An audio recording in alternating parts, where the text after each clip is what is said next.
सुरुचि ने प्रवचन सुन सुन के प्रतिज्ञा ले ली थी कि अब वो कोई भी पाप नहीं करेगी, सबसे अच्छे से बात करेगी, किसी के साथ बुरा नहीं करेगी।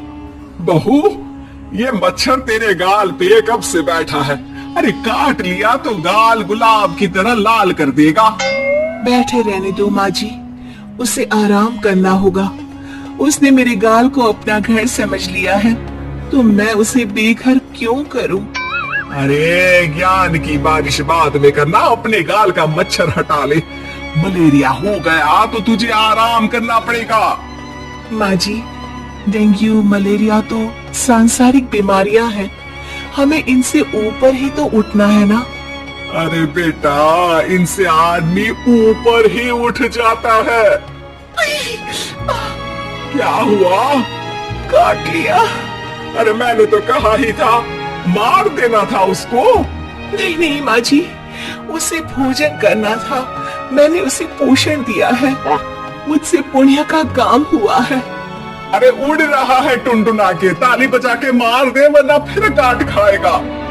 नहीं नहीं माँ जी, जीव हत्या करना पाप है। मैंने एक बार व्हाट्सएप पे एक उपदेश पढ़ा था, मच्छर आपको काटे ये उसका जुनून है, उसके बाद आप खो जाओ ये आपका सुकून है।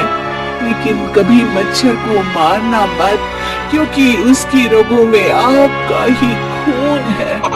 अरे तू और तेरा व्हाट्सएप का ज्ञान, भगवान बचाए। सुरुचि की ये पुण्य करने की आदत से कई बार सुरुचि का नुकसान होता, लेकिन फिर भी वो पाप से दूर रहती। सुरुचि, मेरे सर में जुएं हो गई है, निकाल दोगी? कोई आपको अपने घर से निकाले, आपको अच्छा लगेगा क्या? अरे लेकिन परेशान कर दिए हैं जुएं, दिन भर सर खुजाता रहता हूँ। देखो, इसी बहाने तुम्हारे सर की चंपी हो जाती है। तुम्हें तो जुओं को थैंक यू कहना चाहिए। तभी बाहर से ससुर जी की आवाज आती है, बहू बहू। अभी आई बाबूजी। बेटा सुनो, ये देखो चाय में ना मक्खी तैर रही है, दूसरी चाय ले आओ जाओ। ला दूंगी, पर मक्खी मत हटाइएगा। अरे क्यों बेटा? मक्खी चाय का सेवन कर रही है, अच्छा थोड़ी ना लगेगा। आप बीच में अडंगा डाल देंगी तो आपको अच्छा लगेगा क्या अगर कोई आपकी चाय छीन ले? अरे पर निकालूंगा नहीं तो मक्खी मर जाएगी बेटा। नहीं नहीं बाबूजी, आप उसे पीने दीजिए, पीकर उड़ जाएगी। लेकिन बाबूजी मक्खी के साथ ही चाय पी जाते हैं। ये क्या किया बाबूजी? अरे मक्खी सिर्फ चाय ही क्यों पिए, आज सुबह मैंने मिठाई भी खाई है, पेट में ही है, वो पेट में चाय भी पीती रहेगी और मिठाई भी खाती रहेगी। सुरुचि को समझ में नहीं आता कि वो बाबूजी के इस कारनामे पर क्या जवाब दे। वो सास के पास जाती है, सास के हाथ में एक खटमल मारने की दवाई है। माँ जी, आपके हाथ में ये क्या है? अरे बेटा, तू तो बीए पढ़ी है, इतना तो पढ़ने में आया ही होगा कि ये खटमल की दवाई है। माँ जी, आप क्यों मार रही हैं खटमल? मत मारिए माँ जी, आप अपनी नींद के लिए खटमलों को हमेशा के लिए सुला देना चाहती हैं। अरे अब चुप भी हो जाओ देवी, पुरानी दवाई है, एक्सपायर हो गई है, फेंकने जा रही हूँ, नहीं मार रही हूँ खटमल। और वैसे भी खटमल से ज्यादा तो तूने हमारी नींद हराम कर रखी है। माँ जी, पुण्य करना चाहिए, आपको तो ज्यादा करना चाहिए, आपकी तो उम्र भी हो रही है। अरे उम्र से याद आया, बैंक में जाकर जन्म तारीख सही करवानी है, तैयार हो जा, कल स्कूटी चला के ले जाना मुझे।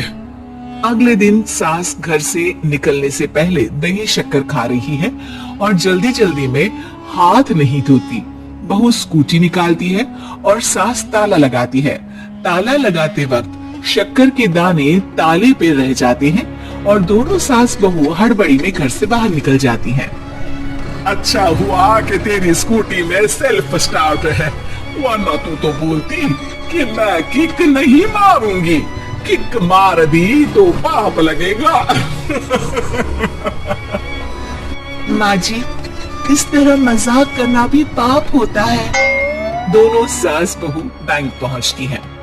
अभी लंच टाइम है, बाद में आना। अरे भाई साहब सुन तो लो, करवाना क्या है? अरे जन्म तारीख बदलवानी है, कैसे बदलेगी? अब किसी और तारीख को पैदा हो जाओ। यही चुटकुला आप अपने मैनेजर को भी सुना पाओगे ना? वो भी हंस ले थोड़ा, अभी बुलाती हूँ। अरे रुकिए रुकिए, ये फॉर्म भरिए और आधार कार्ड दीजिए। अरे राम रे, आधार कार्ड तो भूल ही गई, उसके बिना तो नहीं होगा। अरे बहू जा, घर से जल्दी से मेरा बटुआ उठा ला, उसमें मेरे सारे कार्ड रखे हैं। जा जा जल्दी लेकर आ, वरना बैंक बंद हो जाएगा और कल मुझे अपनी बहन के यहाँ भी तो जाना है ना। जी माँ जी, अभी गई और अभी आई। अरे रुक, चाबी तो लेकर जा घर की। बहू जल्दी से घर पहुंचती है, लेकिन घर पहुंचते ही देखती है कि ताले पे बहुत सारी चींटियां हैं, जो माँ के ताला लगाते वक्त हाथ से ताले पे शक्कर छूट जाने के कारण आ गई थी। चींटियां हट जाओ, मुझे आधार कार्ड निकालना है। बहू चींटियों को हटाती नहीं है, उनसे मिन्नतें करने लगती है। सुनो, हट जाओगी तो और भी शक्कर के दाने खिलाऊंगी। अभी सास का काम बहुत जरूरी है, मेरी बात सुन लो, मान लो। मैंने तुमको हटाया तो पाप हो जाएगा। चींटियां कैसे सुरुचि की बातें सुनती जब घर में ही उसकी कोई नहीं सुनता था। शाम हो जाती है पर चींटियां हटती नहीं है।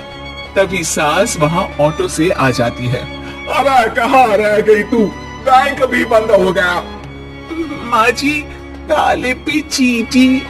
सास पूरा माजरा समझ जाती है और बहू से कहती है, एक बात बता, सोच के देख, अगर मुझे खून की बोतल चढ़ानी पड़ी और उस पर चींटी बैठी हो, तो बोतल से चींटियों को हटा के मुझे बचाएगी या चींटियों को वहीं बैठा रहने देगी? माँ जी, ऐसा होगा ही नहीं। अरे चींटियों को तो मीठा पसंद होता है, खून की बोतल पे तो मच्छर आएगा, क्योंकि खून तो मच्छर पीता है। सास सर पकड़कर बैठ जाती है और रोने लगती है। तभी ससुर जी और सुरुचि का पति भी वहां आ जाता है। अरे रो क्यों रही हो? रहने दो जी, तुमको बताया तो तुम भी रोने लगोगी अपनी किस्मत पर। अगले दिन सास अपनी बड़ी बहन के यहाँ चली जाती है। पति अपना काम कर रहा होता है और सुरुचि उसके पास जाकर कहती है, ये जुए खत्म करने की दवाई है, मैं मालिश कर देती हूँ। अरे लेकिन तुमको पाप नहीं लगेगा? अपनों की खुशी के लिए अगर छोटे मोटे पाप करने पड़े तो वो पाप अच्छे हैं जी।